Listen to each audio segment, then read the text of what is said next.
भजन गोमाता भजन गोमाता भजन गोमाता। हा गोमटा नरदे आपल्याला कशासाठी दिला? देवे दिला देह भजना गोमटा तो या झाला फाटा बाधिकेचा। महाराज म्हणतात भगवंताने आपल्याला हा नरदे भजनासाठी दिला।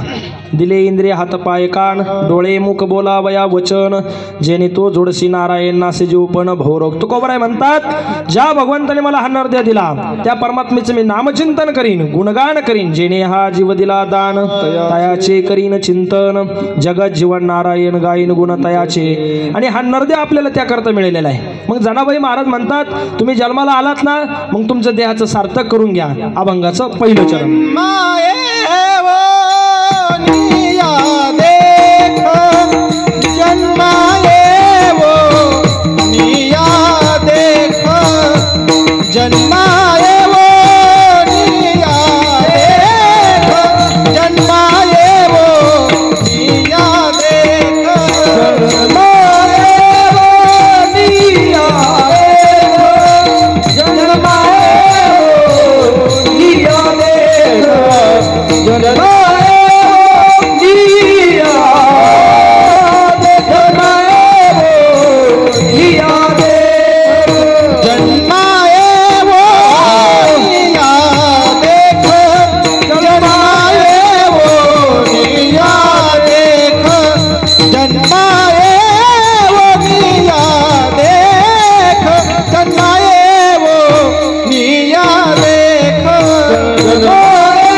जन्मा येऊन या देख करा देहाचे सार्थक। जनाबाई महाराज म्हणतात तुम्ही जन्माला येऊन देहाचं सार्थक करून घ्या। कारण देहाचं सार्थक का करायला लावलं जनाबाई महाराजांनी? का जनाबाई महाराज म्हणतात की तुम्ही बाबांनो जन्माला आल्यानंतर देहाचं सार्थक करून घ्या? त्याचं कारण त्यांना माहिती आहे हा नरदेह किती दुर्लभ आहे। हा नरदेह सहजासहजी आपल्याला प्राप्त होत नाही। मनुष्य देह मिळणं फार कठीण आहे महाराज। नरदेह दुर्लभ जाना शतवर्षाची गणना त्यामध्ये दुःख यातना तुम्ही आठवा मधुसूदना। किंवा भागवतामध्ये नाथ महाराज म्हणतात दुर्लभो मानुषो देहो देहिनाम क्षणभंगुरहा तत्रापि दुर्लभम मन्ये वैकुंठ प्रिय दर्शनम। नरदेह दुर्लभ आहे अनेक संतांनी सांगितलेलं आहे। नरदेह दुर्लभ आहे संत भेट दुर्लभ आहे आणि मोक्षाची प्राप्ती दुर्लभ आहे। या तीन गोष्टी या जगामध्ये दुर्लभ सांगितल्या। आपलं भाग्य असं की आपल्याला हा नरदेह दुर्लभ असलेला नरदेह आपल्याला प्राप्त झाला। दुसरी गोष्ट संत भेट दुर्लभ आहे परंतु काहीतरी पूर्वजन्मीचं पुण्य असेल तुमचं आमचं सर्वांचं की आपल्याला सद्गुरू बाबांच्या रूपाने संतही आपल्याला प्राप्त झालेले। महाराज दुर्लभ असणारे संत तेही आपल्याला प्राप्त झाले। बरं संत कसे प्राप्त झाले? काय बाबांचं जीवन आहे महाराज? अद्वेष्टा सर्वभूतानां मैत्र करुणेवच निर्ममोह निरहंकार समदुःख सुख क्षमी संतुष्ट सततम योगी यतात्मा दृढ निश्चयः मय्यर्पित मनोबुद्धीर योमद भक्त समय प्रियः। किंवा महाराज म्हणतात ना जे कारंजले गांजले त्यासे म्हणे जो आपुले तोची साधू ओळखावा देव तिथेचे जाणावा मृदू सबाय नवनीत तैसे सज्जनाचे चित्त ज्याशी अपंगिता नाही त्याशी धरी जो हृदयी दया करणे जे पुत्रासी तेची दासा आणि दासी तुका म्हणे सांगू किती तोची भगवंताची मूर्ती तेच भगवंत आहे तेच आपल्यासाठी देव आहे देवते संत देवते संत देवते संत देवते संत देवते संत देवते संत देवते संत प्रतिमा प्रतिमा प्रतिमा निमित्तच्या प्रतिमा निमित्तच्या प्रतिमा देवते संत देवते संत निमित्तच्या प्रतिमा निमित्तच्या प्रतिमा निमित्तच्या प्रतिमा देवते संत निमित्तच्या प्रतिमा देवते संत निमित्तच्या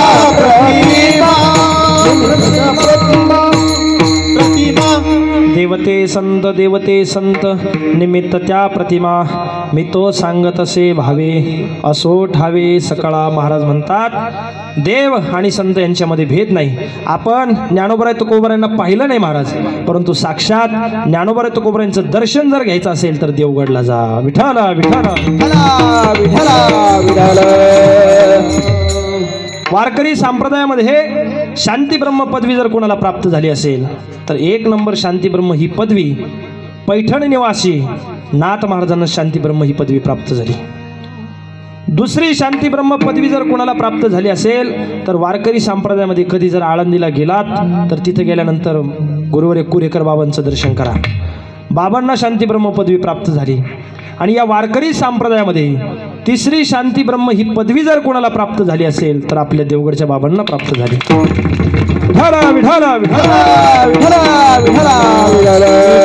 आणि असे संत असे सद्गुरू तुमच्या आमच्या जीवनामध्ये आपल्याला प्राप्त झाले महाराज फक्त एकच करायचंय अशा संतांच्या जवळ आपल्याला जर मोक्षाची प्राप्ती करून घ्यायची असेल तर आपल्याला जर आपल्या जीवनाचा उद्धार करायचा असेल तर त्या साधूच्या त्या संतांच्या दरबारामध्ये गेल्यानंतर सेवा करावी लागते सेवेनेच आपलं अज्ञान नाहीसं होतं सेवेनेच ज्ञानाची प्राप्ती होती ज्ञानोबराय सांगतात तद्विधी प्रणिपातेन परिप्रश्नेन सेवया उपदेक्षन्ते ते ज्ञानम ज्ञानिनस्तत्वदर्शन हा जेथ ज्ञानाचा कुरुंठा तेथ सेवा हाची दारवंटा स्वाधीन करी सुवटा ओळंगुणी तणू म्हणू जीवे चरणासी लागावे अगरवर्ता करावे दास्यत्व सकळ मग अपेक्षित जे आपुले तिही सांगिती पुसले जेने अंतकरण बोधले संकल्पाने याच्याकरता ज्ञानेश्वरी वाचायची काय ज्ञानोबरायांनी ज्ञानेश्वरीमध्ये ओव्या लिहिल्यात महाराज काय ज्ञानोबराय सांगतात सद्गुरूंच्या दरबारामध्ये गेल्यानंतर ज्ञान प्राप्त जर करायचं असेल तर अगोदर प्रणिपात करावा लागतो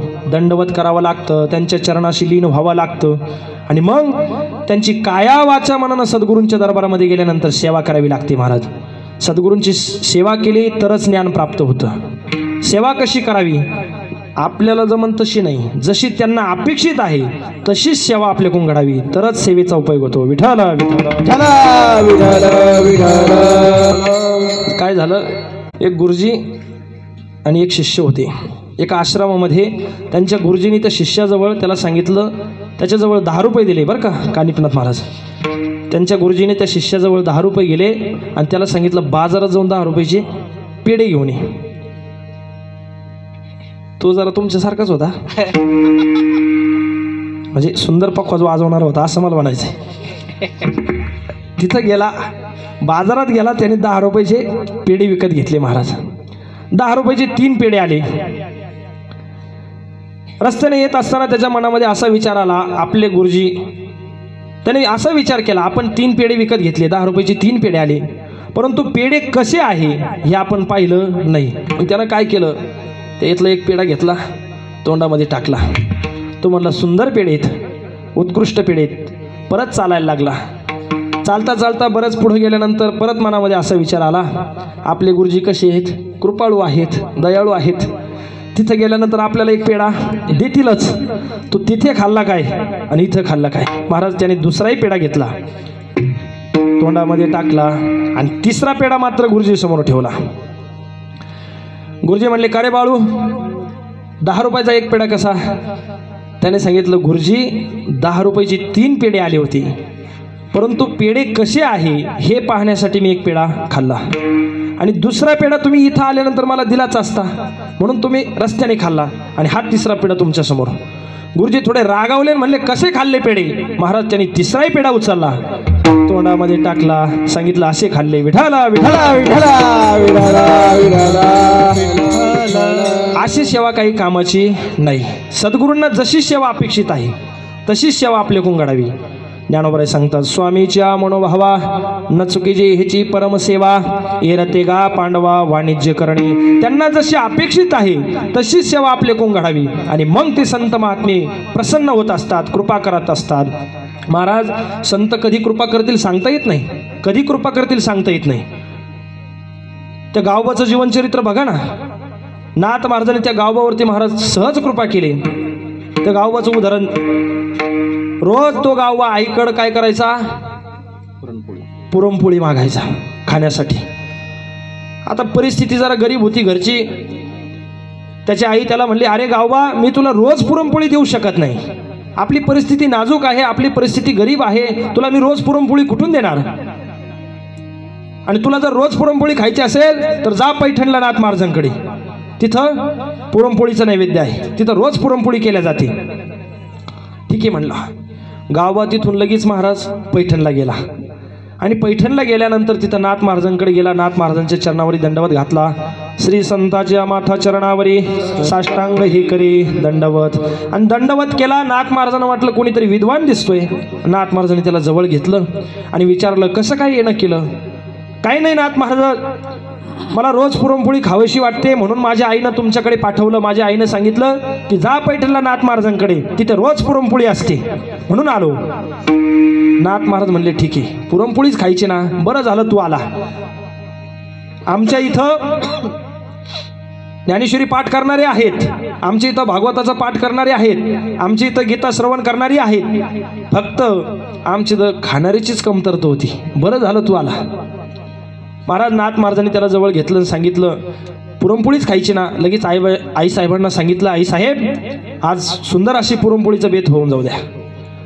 आई साहेबांनी पुरणपोळी बनवली. नाथ महाराजांनी त्या गाववाला जवळ घेतलं आणि त्याला जेवायला बसवलं. तो म्हणेपर्यंत त्याला पुरणपोळी नाथ महाराजांनी खाऊ घातली. अगदी गावरान तुपाची धार त्याच्यावरती. पुरणपोळी खाऊन झाली आणि गावबा तिथंच झोपला. महाराज बाजूला सुद्धा नाही सरकला. ताट बाजूला केलं त्यांनी, तो नाही सरकला, ताट बाजूला केलं आणि तिथंच आतरून टाकलं. विठाला विठाला गावबा तिथंच झोपला. महाराज नाथ महाराज सगळे आपली मंडळी, सर्व मंडळी झोपली. दुसऱ्या दिवशी सकाळी उठले, नाथ महाराज उठले. नाथ महाराजांनी स्नान केलं, पूजा अर्चा केली, सर्व प्रातर्विधी त्यांचा सर्व विधी उरकला आणि हा गावबा झोपेलच होता. नाथ महाराज त्याच्याजवळ गेले. नाथ महाराजांनी त्याला उठवलं. नाथ महाराजांना वाटलं याला काहीतरी उपदेश करावा.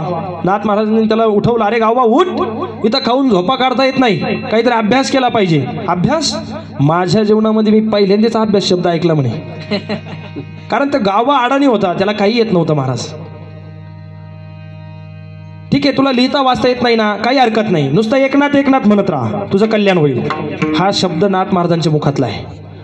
नाथ महाराजांनी त्याला आशीर्वाद देऊन टाकला. महाराज कृपा कटाक्षेने हळिले, आपुले पदे बैसविले. ज्ञानोबा सांगतात, हे असो दिठी जयावरी झळके, की पद्म माथा पारुखे, तो जीवाची परी तुके महिषीशी. ज्ञानोबा सांगतात, त्या गावबावरती नाथ महाराजांनी कृपा केली. महाराज नुसतं कृपादृष्टी त्याच्यावरती टाकली. काय परिणाम झाला? गावबांच्या नाथ महाराजांच्या पैठणला नाथ महाराजांच्या दरबारामध्ये रोज त्या ठिकाणी भावार्थ रामायण चालायचं. आणि ते भावार्थ रामायण चालू असताना एक दिवस नाथ महाराजांच्या मनामध्ये असा विचार आला, एकदम आपण अवतार समाप्ती करायची. जे सगळे श्रोते मंडळी समोर बसलेली होती, नाथ महाराजांनी सांगितलं, आम्हाला आमचा अवतार संपवायचा आहे, अवतार समाप्ती करायची. लोक म्हणायला लागले, नाथ महाराज तुम्ही अवतार समाप्ती करणार, परंतु राहिलेलं रामायण, पुढचं रामायण आम्हाला कोण सांगेल? नाथ महाराजांनी इकडे तिकडे पाहिलं आणि सांगितलं, हा गावबा सांगेल. गावबा अहो नाथ महाराज त्याला काहीच येत नाही, लिहिता येत नाही, वाचता येत नाही, तो काय रामायण सांगणार? नाही नाही म्हणले, तोच रामायण सांगेल. नाथ महाराजांनी संतांनी त्याच्यावरती कृपा केली महाराज, आणि पुढचं अर्ध रामायण राहिलेलं भावार्थ रामायण त्या गावबाने पूर्ण केलं. आता उद्धरिलो गुरु कृपे, आता उद्धरिलो गुरु उद्धरिलो गुरु कृपे, आता उद्धरिलो गुरु कृपे. ज्ञानदेव म्हणे तरलो तरलो, ज्ञानदेव म्हणे तरलो तरलो, उद्धरिलो गुरु कृपे, आता उद्धरिलो गुरु कृपे. ज्ञानदेव म्हणे तरलो तरलो, आता उद्धरिलो गुरुकृपे. महाराज ही सद्गुरूंची निष्ठा असते, ही सद्गुरूंची कृपा असते.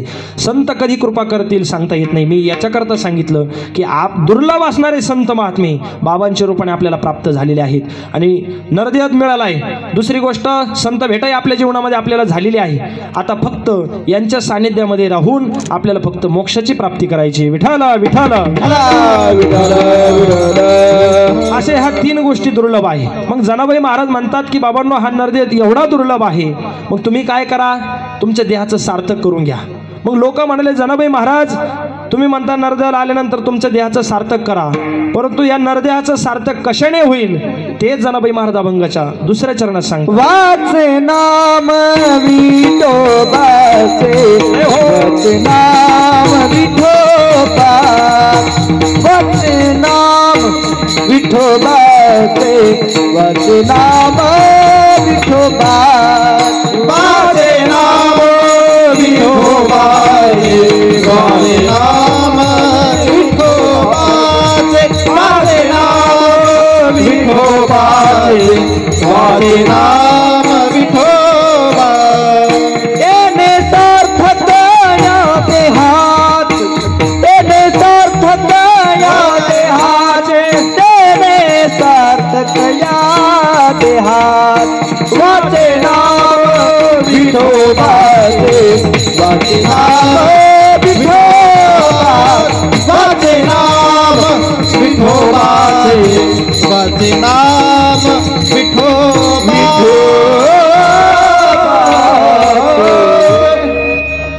वाचे नाम विठोबाचे, तेने सार्थक हो देहाचे. जनाबाई महाराज म्हणतात तुम्हाला जर नरदेहाचं सार्थक करायचं असेल तर तुम्ही मुखाने विठ्ठलाचं नामचिंतन करा.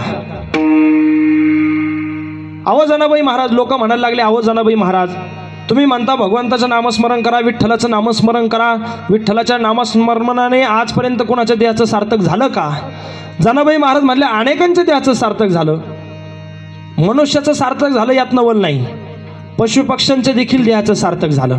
रामायणातला सुंदर प्रसंग आहे महाराजच्या जटायू पक्षाचा. त्या जटायू पक्षाचा सुद्धा उद्धार भगवंताच्या नामचिंतनाने झाला. ज्या वेळेला तो सीतेमातेला रावण घेऊन गेलेला आहे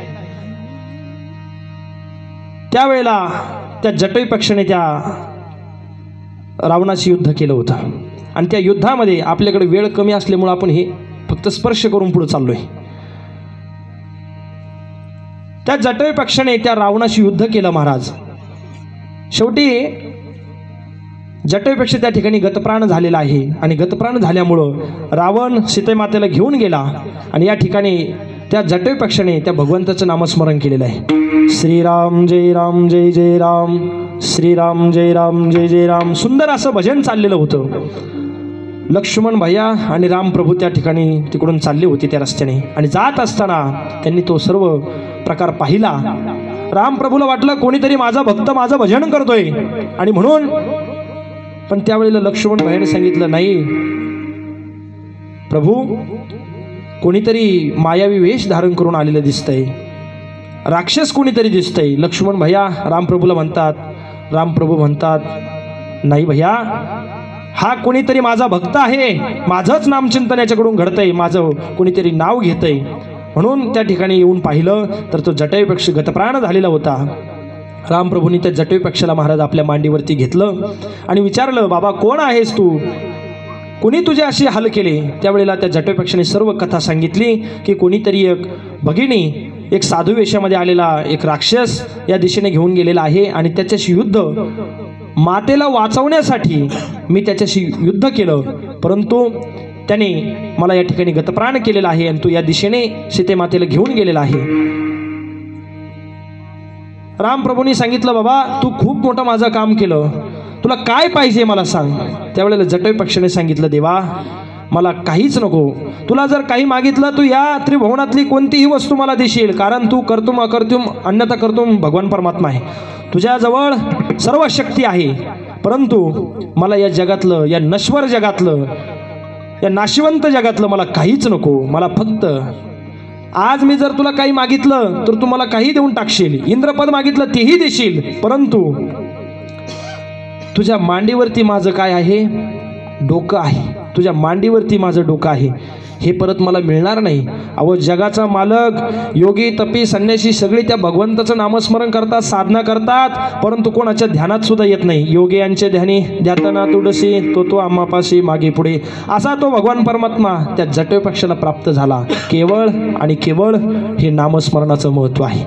नामचिंतनामुळे त्या जटोई पक्षाचा उद्धार भगवंताच्या नामाने झाला. मग त्या जनाबाई महाराज म्हणायला लागल्या लोकांना, की जनाबाई महाराज म्हणतात, बाबांनो तुम्हाला जर नरदेहाचं सार्थक करायचं असेल तर तुम्ही मुखानं विठ्ठलाचं नामचिंतन करा, कारण त्या भगवंताच्या नामाने अनेकांचं देहाचं सार्थक झालेलं आहे. तो भगवान परमात्म्याचं नाम कसं आहे महाराज, तरी कीर्तनाचे नाही नटनाचे, नाशले व्यवसाय प्रायचित्ताचे, जे नामचे नाही पापाचे ऐसे केले, किंवा नाम संकीर्तन साधन पै सोपे, जळतील पापी जन्मांतरीची.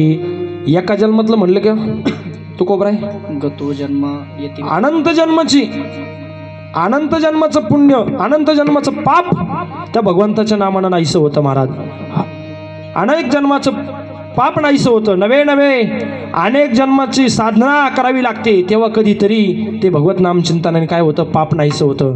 आणि भगवत नामचिंतनाने अजून काय होतं, तर पुण्याची प्राप्ती होते. हरिमुखे म्हणा, हरिमुखे म्हणा, पुण्याची गणना कोण करी. आणि मग फक्त काय होतं महाराज, आपली भक्ती बदलते हो. वार आला की देव बदलतो. लोक आता एकनिष्ठ राहिले नाही, कारण कलियुगी निष्ठानिष्ठी व्हायला लागली लोकांची महाराज. कधी ह्या पार्टीत तर कधी लगे रात्रीतून दुसऱ्या पार्टीत.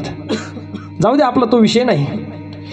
पण महाराज निष्ठानिष्ठी होती. तुकाराम महाराज म्हणतात निष्ठानिष्ठी झाली नाही पाहिजे, एकनिष्ठ माणसाने असावं, एका ठिकाणी श्रद्धा असावी. आपलं श्रद्धास्थान कोणतंही असू द्या, परंतु त्या ठिकाणी बळकट अशी श्रद्धा आपली असावी. विठ्ठल विठ्ठल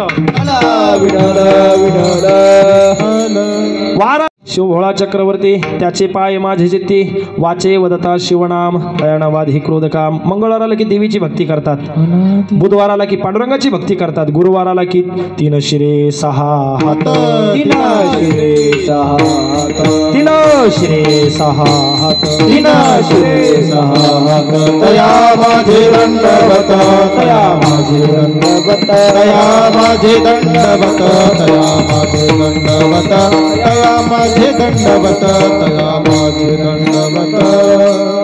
तीन श्री सहा हात, तया माझे दंडवत. महाराज गुरुवार आला की भगवान दत्तात्रयाची भक्ती करतात, वार आला की आपला देव बदलतो, शुक्रवार आला की देवीची भक्ती, शनिवार आला की हनुमंतरायाची भक्ती, रविवार आला की खंडोबाची वारी. वारी हो वारी माझ्या वारी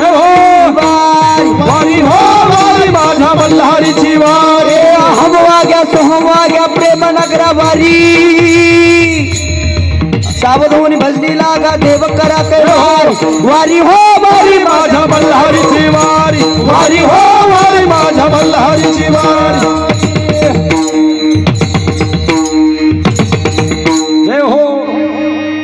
अशी पद्धतीनं वार आला की देव बदलतो, रविवार आला की खंडोबाची भक्ती करतात.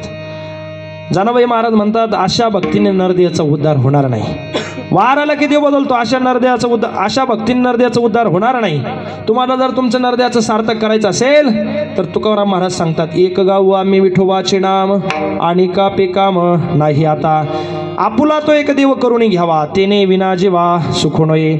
असा भगवंताच्या नामाचा महिमा आहे. भगवंताच्या नामाने पशुपक्ष्यांचं देखील देहाचं सार्थक झालं, एवढा भगवंताच्या नामाचा महिमा आहे. त्या महिम्याचं वर्णन अभंगाच्या तिसऱ्या नामाचा महिमा, ऐसा नामाचा महिमा, ऐसा नामाचा महिमा, ऐसा नामाचा महिमा ऐसा नामाचा महिमा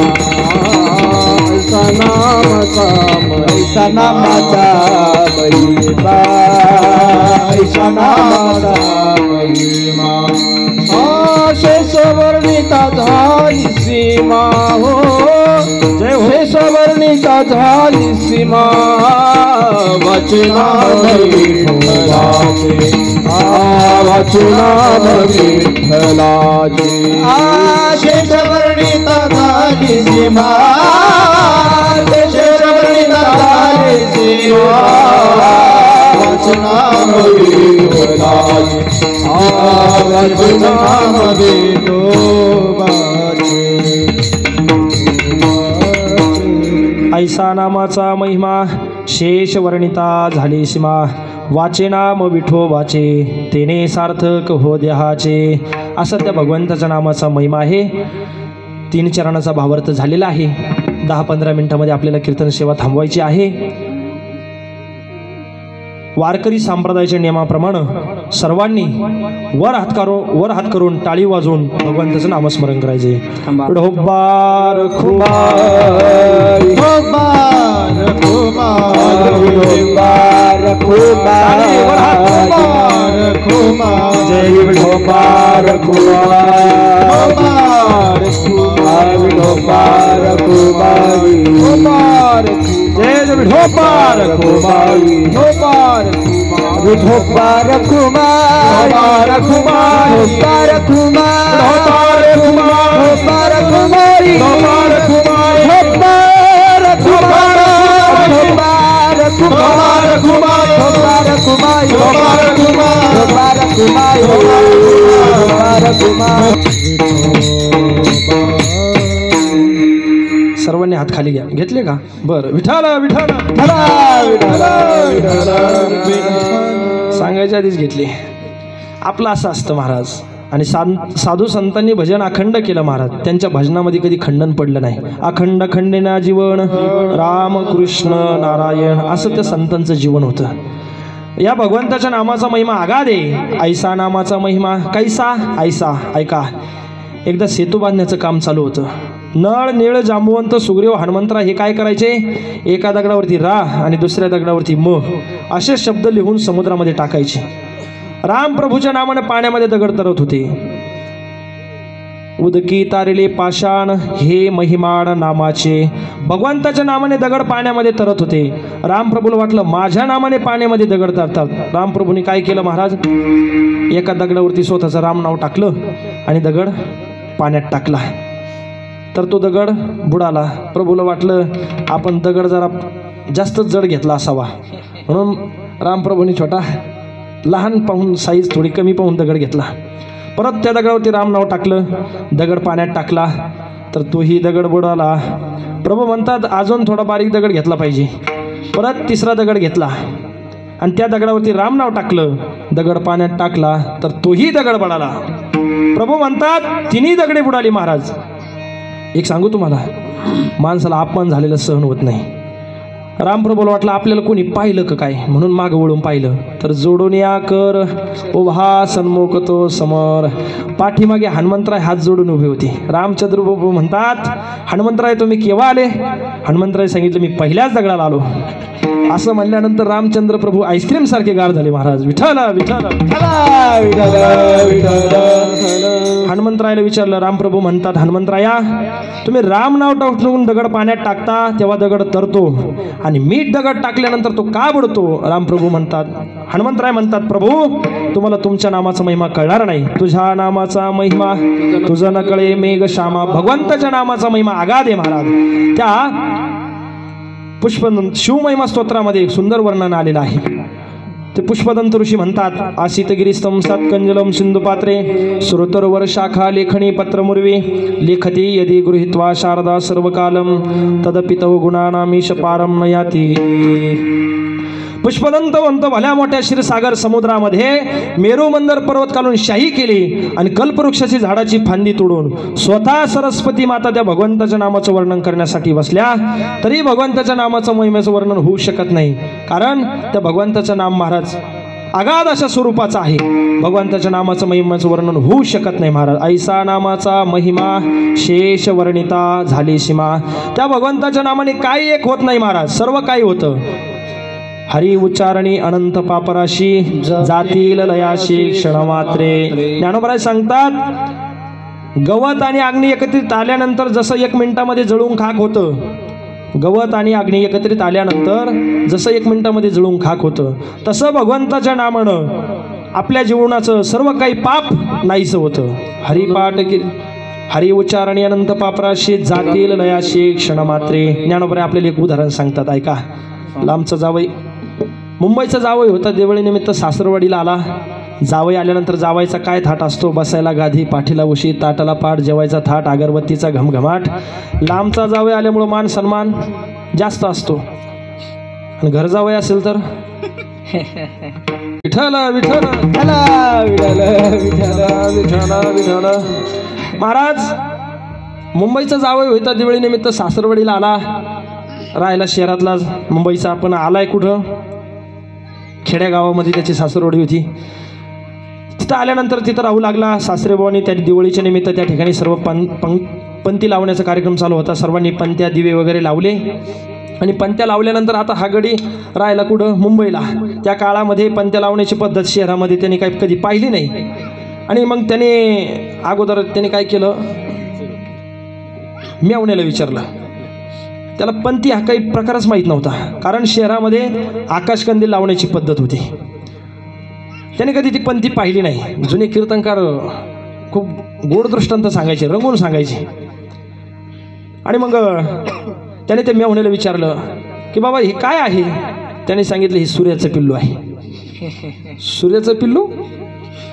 अरे आमच्या मुंबईमध्ये तर मोठाच सूर्य उगतो, आम्ही कधी सूर्याचं पिल्लू पाहिलं नाही. नाही नाही म्हणे हे सूर्याचं पिल्लू आहे. आता तुम्ही येऊ होता, त्याला वाटलं दाजीची चेष्टा करावी. दाजीला वाटलं हे काय सांगणार नाही. ते गेलं सासऱ्याकडं. सासरेबुवाला विचारलं, सासरेबुवा मामाजी हे काय आहे. मामाने तेच उत्तर दिलं, म्हणे हे सूर्याचं पिल्लू आहे. सूर्याचं पिल्लू? अहो आमच्या मुंबईमध्ये तर मोठाच सूर्य उगतो, सूर्याचं पिल्लू कधी बघितलं नाही. नाही नाही म्हणे हे सूर्याचं पिल्लू आहे. आता यानं विचार केला, आपण जर यांना सूर्याचं पिल्लू मागितलं तर हे देणार नाही. मग काय करू आपण.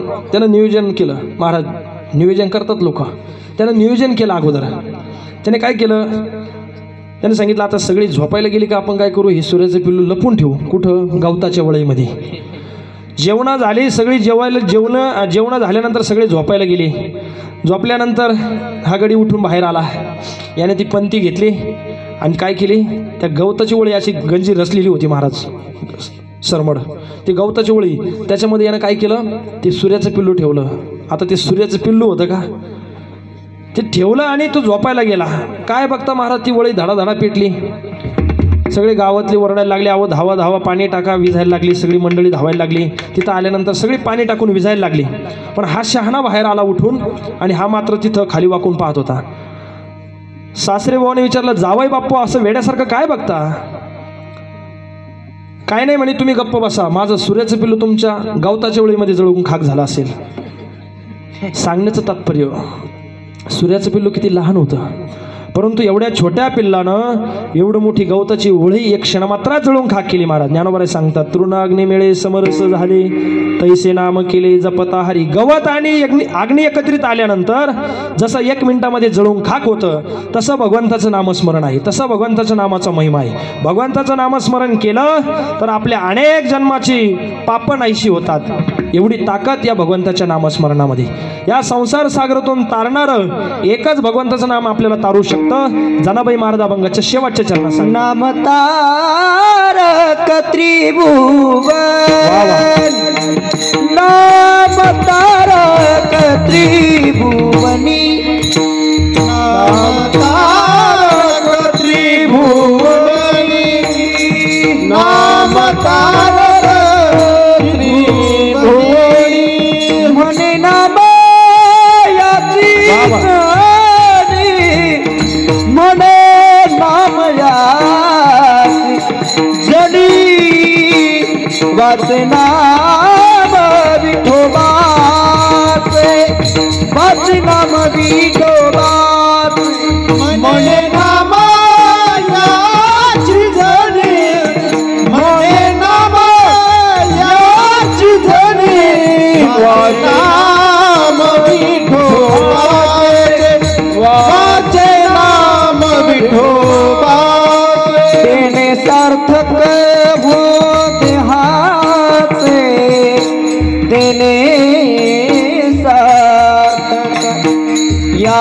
देहाचे तेने सार्थक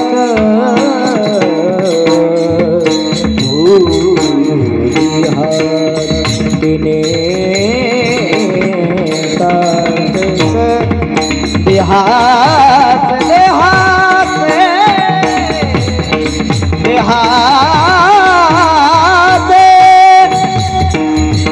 तेने सार्थक देहात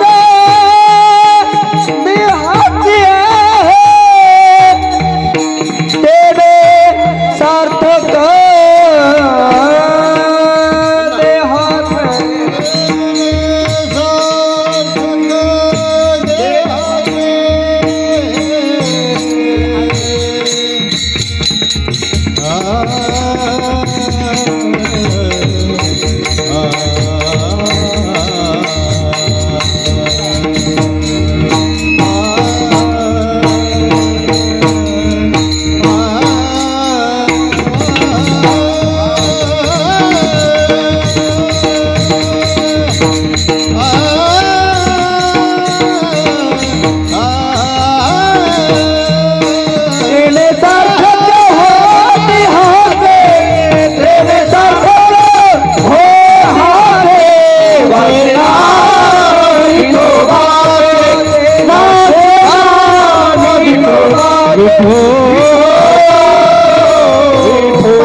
नाम तारक त्रिभुवनी म्हणे नामयाचे जणी वाचे नाम विठोबाचे तिने सार्थक हो देहाचे. जनाबाई महाराज म्हणतात की तुम्हाला जर या जन्म मरणाच्या संसार सागरातून तरुण जायचं असेल, या नरदेहाचा उद्धार करून घ्यायचा असेल, तर तुम्ही भगवत नामचिंतन आपल्या जीवनामध्ये ठेवलं पाहिजे, नामचिंतन केलं पाहिजे. कारण या त्रिभुवन सागरातून तरणारं किंवा आपल्याला तारणारं एक भगवंताचं नाम आहे. ज्ञानोबा सांगतात येथ एक चिलीला तरले जे सर्व भावे मज भजले तया ऐलीच थडी सरले मायाजाळ. या मायाजाळातून या संसार सागरातून तारणारं फक्त भगवत नाम चिंतन आहे, फक्त भगवान परमात्मेचं नाम. आणि जनाबाई महाराज म्हणतात तुम्हाला जर या नरदेहाचा उद्धार करायचा असेल, तुमच्या जीवनामध्ये जर तुम्हाला तुमच्या जीवनाचा उद्धार करून घ्यायचा असेल, तर तुम्ही विठ्ठलाचं नामचिंतन करा असं सांगणारा हा अभंग आहे. असो झालेली सेवा विश्वमाऊली ज्ञानोबरांच्या चरणी समर्पित करण्यापूर्वी 2 मिनिटं थोडंसं बोलायचंय. आज या कीर्तनामध्ये इथं राहून उभा राहून बोलण्याची जी संधी आपल्याला मिळते, नवे नवे या ठिकाणी मृदंग वाजवला जातो, या ठिकाणी पेटी वाजवल्या जाते, तुम्ही सगळे मंडळी या ठिकाणी कीर्तन श्रवण करण्यासाठी समोर बसता. ही कृपा, हे जर कोणाची कृपा असेल, हे कोणाची उपकार असेल, तर छत्रपती शिवाजी महाराजांचे. राजे होते म्हणून या ठिकाणी कथा होतात, छत्रपती शिवाजी महाराज होते म्हणून या ठिकाणी कीर्तन करता येतात. नाहीतर आपल्याला परवानगी घ्यावी लागली असते, महाराज घेऊन सुद्धा परवानगी भेटली नसते, परवानगी मिळाली नसते. हे राजांचे उपकार आहे आपल्यावरती. आणि छत्रपती शिवाजी महाराजांचे उपकार या गुरुवरे स्वामीजी सांगत असतात कथेमध्ये. या शरीराचं कातडची चमडं जर बनवून राजांच्या पायात चप्पल बनवून जरी घातले तरी सुद्धा राजांचे उपकार फिटणार नाही. एवढे छत्रपती शिवाजी महाराजांचे उपकार या जगावरती आपल्यावरती आहे. आणि म्हणून आज महाराजांची शिवजयंती आहे. कारण त्यानिमित्त या ठिकाणी काहीतरी बोलावं असं वाटलं म्हणून महाराजांचा उल्लेख केला. कारण राजे होते म्हणून आपण सर्वजण या ठिकाणी आहोत. धर्ममंडप आपल्याला पाहायला मिळतो, मठ मंदिर आपली सुरक्षित आहेत. ती केवळ आणि केवळ उपकार कोणाचे असेल तर छत्रपती शिवाजी महाराजांचे आहे.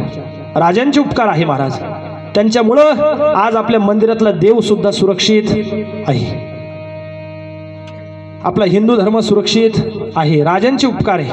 आणि म्हणून या ठिकाणी छत्रपती शिवाजी महाराजांची जयंती सुद्धा या ठिकाणी आहे. आणि छत्रपती शिवाजी महाराजांना त्रिवार मानाचा मुजरा करून या ठिकाणी चिंतन सेवेला विराम. ज्ञानेश्वर माऊली ज्ञानराज महाराज, ज्ञानेश्वर माऊली ज्ञानेश्वर माऊली ज्ञानराज माऊली ज्ञानेश्वर माऊली ज्ञानराज माऊली महाराज. जन्मा येऊन्या देख करा देहाचे सार्थक, वाचे नाम विठोबाचे तेने सार्थक हो देहाचे. असो झालेली सेवा विश्वमाऊली ज्ञानोबरांच्या चरणी समर्पित करून या कीर्तन सेवेसाठी ज्यांनी या ठिकाणी आमंत्रित केलं, सर्वच ग्रामस्थ मंडळी, सर्वच गायकवाड वस्ती आणि सर्वच तरुण मंडळ, सर्वांच्या वतीनं या ठिकाणी सर्वांच्या सहकार्यातून ही कीर्तन सेवा माझ्याकडे आलेली आहे. सर्वांना धन्यवाद देतो. आणि या ठिकाणी उभा राहून जे काही बोललोय, जे काही बरोबर असेल ते श्री गुरु सद्गुरूंचं आहे, आळंदीतील सद्गुरूंचं आहे, तसेच परमपूज्य गुरुवरे बाबाजींचं आहे. आणि एखादं जर काही बोलत असताना चुकीचा शब्द गेला असेल, माझ्या वयाला शोभला नसेल, तर माझा मला परत करा. झालेली सेवा माऊली ज्ञानोबरांच्या चरणी, सद्गुरू बाबांच्या चरणी, सद्गुरू जोग महाराजांच्या चरणी आणि आईवडिलांच्या चरणी समर्पित करून याच ठिकाणी थांबतो. तरी नुनते पुरते अधिकते सरते, करुणी घ्यावे हे तुमते विनवितो असे. तुम्ही संत माझ्या आकडा, दिठीचा कराल बहुडा, तरी तुम्हा माने एवढा होईन मी. ना तरी बालक बुबडा बोली, का वांकुडा विंचुका पाऊली, तेच ओझ करुणी माऊली रिजे जीवी. जय विठ्ठल, जय जय विठ्ठल, ज्ञानेश्वर माऊली, ज्ञानराज ज्ञानेश्वर माऊली, ज्ञानराज माऊली, जय जय विठ्ठल, जय जय विठ्ठल. बोलिले कुरे पुढे उत्तरे करा क्षमा महाराज. नाही विचारिला बेकार मी आपला, करा क्षमा पराध. तुका म्हणे ज्ञानेश्वरा पायापैकी करा महाराज. ज्ञानदेव तुकारा, ज्ञानदेव तुकारा, ज्ञानदेव तुकारा, तुकाराम